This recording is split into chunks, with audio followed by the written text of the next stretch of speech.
Hi everybody, welcome to your weekly Astro Energies forecast, update, energy check-in.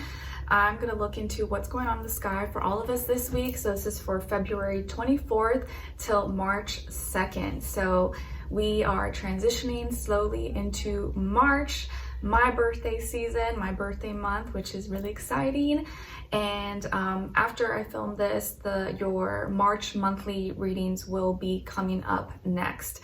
And I think this time, I'm not sure, I'll see when I'm doing it, I may post your March monthlies as individual readings. So that way it doesn't feel like all, I can give myself little breaks in between and kind of not get too tired or overwhelmed. So I may try that. And yes, and I think from now on too, on the weeks that the March monthly or mid monthlies coming up, I'm gonna choose either or. It's gonna be that or the weeklies. I'm not gonna do both because it's just too much, and I'm just in the phase of my life where I don't want to make myself work harder than necessary. So you're always gonna have some videos, but I'm not gonna do like double. It's either gonna be the monthly or the weekly, and then next week I'll proceed with the weekly or whatever. But I am still gonna do these weekly Astro Energies videos for each week, so that way you get the full breakdown, and this applies really to anyone and everyone, so you get the general idea of what energies we could all be in each week, because I think that's important and it's fun to know.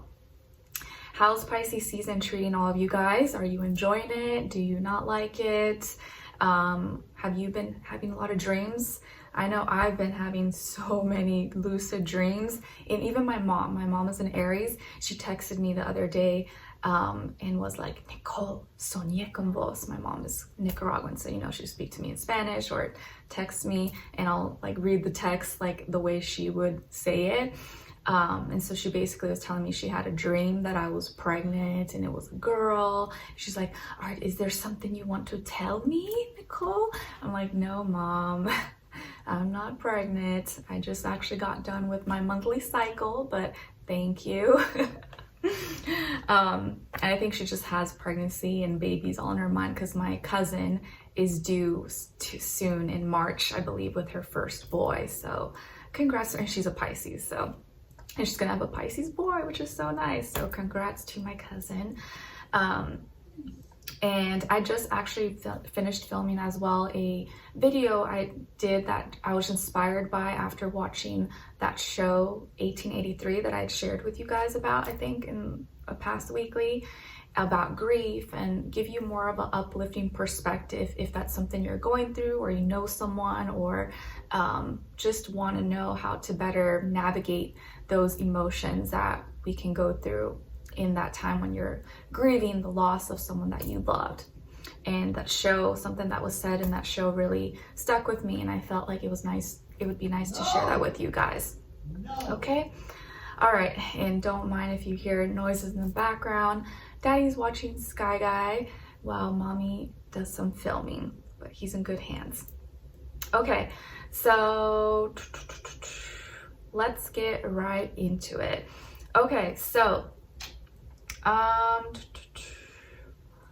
and actually tomorrow on the 20th, I'm filming this on Saturday, February 22nd, and tomorrow is the 23rd, and tomorrow is actually the new season of season 2 of 1923. And I'm gonna be watching that because I finished watching the first season of 1923 and I enjoyed it. 1883 is still my favorite, but I still enjoyed it. I'm excited to watch the second season. Let me know if you guys are watching it, or have you been watching the series at all. I'm kind of late to the game because it came out years ago, but I'm glad because now I'm watching it all in order.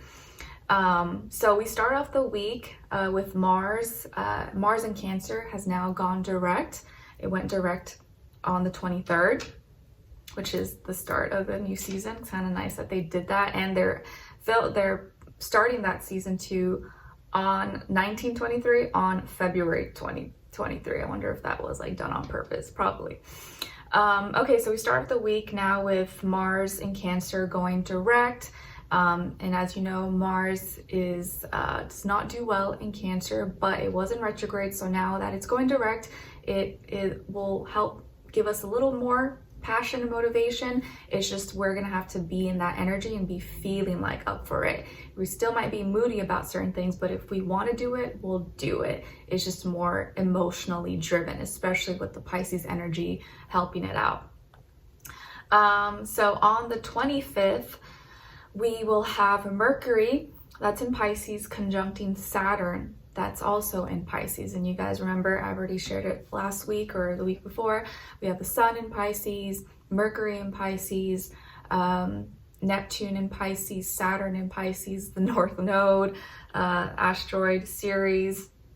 So lots of Pisces energy in the sky. And actually today, while I'm filming this, the Sun is conjuncting the royal fixed star Formalhaut, which is my sun sign in Vedic astrology is in Formalhaut as well, which is kind of cool because today I definitely feel like I'm in like a cool little vibe and energy that feels really nice. Like it's like natural, it feels cool. So Mercury on the 25th will be conjuncting Saturn. So how we're thinking and communicating, we're seeing the reality of our dreams, and maybe we may have a little more emotional intelligence in how to conduct ourselves, how to see reality, our dreams, bring it into existence, but in a more structured way, and have healthy emotions about it, have a healthier way of seeing it, especially because Mercury is debilitated in Pisces, but here Saturn can help you see things in a more structured, realistic way when it comes to your dreams that you're emotionally connected to, and how to have and practice more emotional discipline, not get too overwhelmed or be too delusional, but still be in reality, but still have your creativity, your flow, your Pisces, energy. Not get, play in the water, in the river, in the currents, but not get washed or not get taken over by the waves. And then on the 27th of February, we have Mercury, again in Pisces, sextiling Uranus in Taurus. And I think Uranus had already gone direct. Yes, it already has. So here now, Mercury in Pisces is bringing opportunities to help us see what we need to change, or naturally the way we're thinking and communicating, and how we're processing maybe information is going to bring opportunities for us to change, bring radical change and rebellion into our stability, security, and our foundations. And I think this is a positive thing. Just naturally we'll be a little bit more open-minded and more receptive, more go with the flow when it comes to certain changes that are taking place. We won't take it as like hard hitting. We're like, okay, all right, you know what? That's fine. I can go with the flow. I can make this work, or I see how this can benefit me, or like, okay, I can work with this. So the way we're thinking and communicating is going to help us have opportunities or create opportunities for changes that may have in the past been a little bit like hard to deal with, or like, oh, we were resisting it, we were fighting it. Now we'll be able to kind of like, okay, I can work with this. And then later that day, we have a new moon in Pisces. Yes, new moon in Pisces, and it's again at 9 degrees. Literally every single new moon for like the past new moon since the last bit of last year has been at 9 degrees, and this is a number 9 year in numerology. So this Pisces new moon is, new moons are usually they don't have a lot of energy because it's not full. It still needs to fill up. But this new moon is a little more special because we have so much energy, so much emphasis in Pisces at this year in particular, with the Sun, the Moon, Neptune, Saturn, North Node. Did I say all of them? All of them. And so during Pisces season and with this new moon, it's going to be really important, and really all of Pisces season, if you can, the best way to survive Pisces season is to feel good, learn how to feel good by feeling good. And I know that sounds kind of like, what? But it's very simple. Like, learn how to feel good by feeling good, and you'll it'll just be easier to feel good all the time because you're just choosing to feel good. We are in control of our emotions, but when we let our emotions control us, that's when we get all like, distracted or overwhelmed. But this new moon in Pisces, it's going to be really important that you're in good energies, you're going with the flow,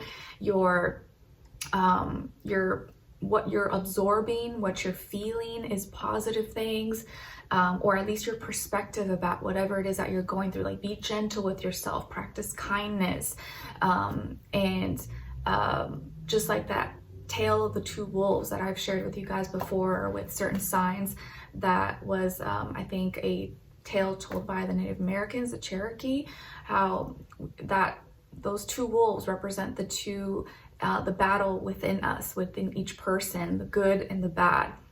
Whichever wolf you feed is the one that's going to grow. So if you feed anger, lying, mistreatment, scamming, or hurtful energies, that's the part of you that if you're nurturing that side of you, that's what's going to grow. You're going to turn more into that person. You're going to become more negative. You're going to become more nasty and angry and bitter and jealous. But if you feed the part of you that's good, loving, compassionate, inspirational, positive, that side of you, that part of you, you nurture it, you water those seeds, that's going to become the more dominant side of you. That's who you're going to be. That's the wolf inside of you that's going to grow and become strong. So you want to strengthen those good qualities in yourself. So in Pisces season, with this new moon in Pisces, feel good, practice good energies as much as you can, play the music that puts you in the right vibrations, go take a nice bubble bath, practice some self-care, cook some foods that you like, just do anything that makes you feel good. And as long as you're being genuine and feeling connected to yourself, you're gonna see all that being represented and grow outside of you as well. Okay, and I think Dolo also had a video many years ago talking about that whole idea about learn how to feel good by feeling good. If I remember, I'll have it linked below. You guys could check it out. All right, so yeah, new moon in Pisces, you could practice your little new moon rituals if you have any. Maybe write something down, put it in some water, or bury it near a body of water, creek, river, lake, pond, something like that, and just like put good energy into it and let it, just let it get wet. All right, and then on March 1st, so now the beginning of March, we begin the month with Venus in retrograde. Venus is in Aries, but it's going to be in retrograde, I believe, all of March. Yes, towards the end of March, it's going to go into Pisces, but it's still going to be retrograding the whole month. So yeah, actually March, well, we'll get there when we get there, but basically March is a very important month because astrologically, it's pretty much the end of the year. It's the end of year, it's the end of winter, and then as we enter Aries season, that's the beginning of spring, the flowers start blooming. So really, Pisces right now, this season, this is like the end of the year. And March is bringing a lot of endings. And Venus going retrograde and also eclipses. So there's going to be on the 14th of March, a Virgo full moon lunar eclipse. And then on the 29th of March, an Aries new moon partial solar eclipse. So it's eclipse season and also retrogrades happening, and Mercury. So Venus and Mercury and a few other asteroids, I believe, are going to be in retrograde. So it's going to be a lot of cleaning up messes, having to cut things out, come back to who you really are. But we'll get there, I guess, when we get a little bit closer. But anyway, so on March 1st, Venus in Aries is going retrograde. And as you know, Venus doesn't fall in Aries, but it is debilitated. But it's nice because although Venus is in a weak position right now and throughout March, and it's in retrograde, Venus is exalted in Pisces. And so because we are in Pisces season and there's so much energy and planets in Pisces right now, that does help alleviate some of the pain that can come with Venus at this time in Aries. And since Pisces and Aries are like neighbors, you know, Aries comes right after Pisces, they still can understand each other here. And so when Venus is struggling and in retrograde here, it's going to be a time when we may feel like we're going backwards, or like we have to relook at what we love. And it's not that loving is a bad thing. It's this, around this time you may realize, okay, how I was going about it maybe was wrong, or I was misguided. There's some misguided love or misguided intentions. Maybe it's not that I love, but what I love, who I love, how I love. That's what was getting to me. That's what was causing problems here.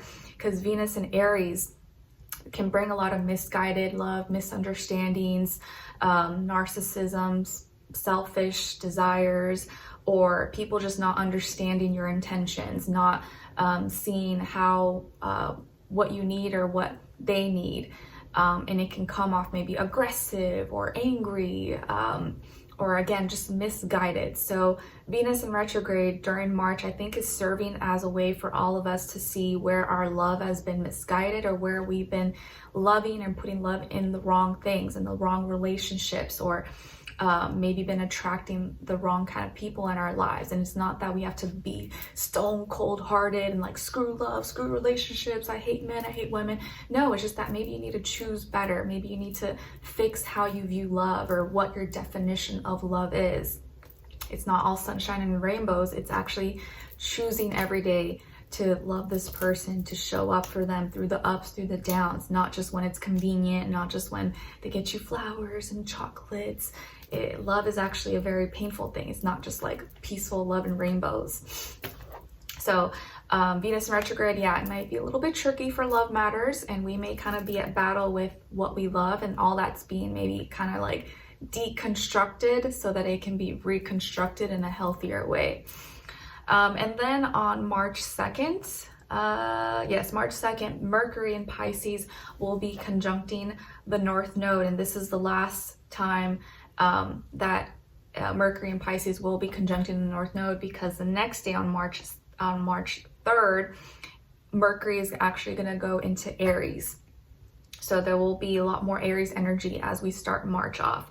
So on March 2nd, though, Mercury conjuncting the North Node in Pisces, how we're thinking and communicating is directly showing us and taking us towards our spiritual path. And we may have more energy or more courage to do the things that we were once scared to do, and open our hearts, be more vulnerable, be more real with ourselves, how we really feel, not hold those things back, where it's like, you may feel like I have no choice. I have to follow my heart. I have to be genuine. I have to speak what's in my heart. Otherwise, it's like, what am I doing? What am I living my life for? And then Mercury will also be conjuncting Neptune in Pisces. So we're literally seeing and thinking about our dreams, our creativity, and maybe delusions as well. This can be a highly creative, a highly imaginative time, especially if you are someone creative. Maybe you write, you draw, you do music, you dance. You can feel really inspired maybe at this time. And don't get it twisted. You can be inspired by not just beautiful things and like love and family and peace, but also by your pain. Like, let your pain, your heartbreak, your trauma, that can also inspire and bring beautiful artwork, beautiful things into existence. Music, books, videos, you can inspire a lot of beautiful things, transmute that pain into something creative. Like I did myself with this poetry book. I put all my heart and soul of things that I went through. It was kind of like my little journal, but I put it into poems, and that was like my way of healing, my way of transmuting that energy into something maybe beautiful and positive that others can relate to, or find maybe like they're not alone. All right. And then we will also have on March 2nd, the Sun in Pisces squaring Jupiter, that is in Gemini. So our actions, we may feel this like tension that we are feeling a certain way and we want to do certain things, but Jupiter right now, it is debilitated in Gemini, may feel like, oh, well, we need information. We can't do that until we have the right information, or we're basing wisdom and knowledge just on like information alone rather than experience.